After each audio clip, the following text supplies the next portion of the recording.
জওহরলাল নেহেরুর ৬০তম মৃত্যুবার্ষিকী পালন কংগ্রেস ভবনে।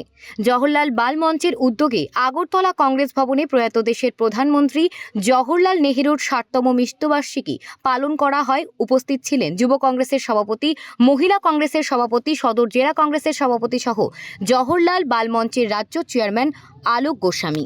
আজকে ২৭শে মে ত্রিপুরা রাজ্যে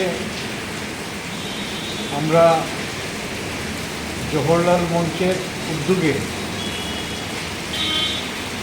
ওনার ৬০তম মৃত্যুবার্ষিকী আমরা উদযাপন করলাম। আপনারা জানেন যে সারা ভারতবর্ষে ব্রিটিশ সাম্রাজ্যবাদের হাত থেকে যখন ভারতবর্ষকে স্বাধীনতা এনে দিয়েছিলেন যারা, তাদের মধ্যে আমাদের ভারতবর্ষের রূপকার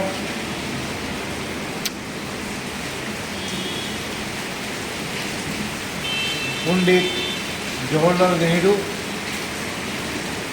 উনি ওনার কৃতিত্বের মাধ্যমে এবং তখনকার সময়ে যারা নেতৃত্ব ছিলেন, সারা ভারতবর্ষের ইতিহাসের পাতায় যাদের নাম রয়ে গেছে, সবার একটা ঐকান্তিক সিদ্ধান্তমূলে উনি ভারতবর্ষের প্রধানমন্ত্রী হন। আজকে আমরা একটা জিনিস লক্ষ্য করছি যে ত্রিপুরা রাজ্যে শুধু নয়, সারা ভারতবর্ষের বুকে যারা এই ভারতবর্ষ স্বাধীনতা লাভ করেছিল, স্বাধীনতা এনে দিয়েছিল, ইতিহাসের পাতা থেকে তাদেরকে সরিয়ে যাওয়ার একটা চক্রান্ত চারিদিকে বিজেপি সরকার শুরু করেছেন। সেই চক্রান্তকে আমরা সামনে রেখে আমরা ভারতবর্ষের জওহরলাল মঞ্চ,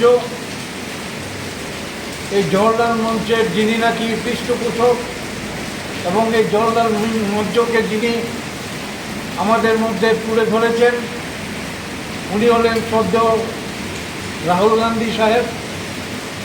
এই শ্রদ্ধেয় রাহুল গান্ধীকে আমরা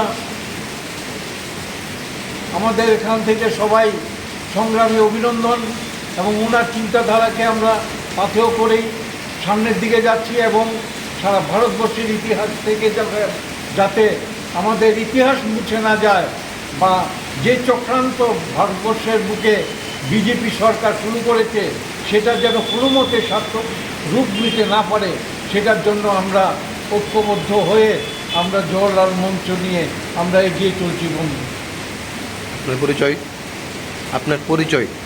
আমি ত্রিপুরা রাজ্যের জওহরলাল মঞ্চের চেয়ারম্যান অলোক রঞ্জন গোস্বামী।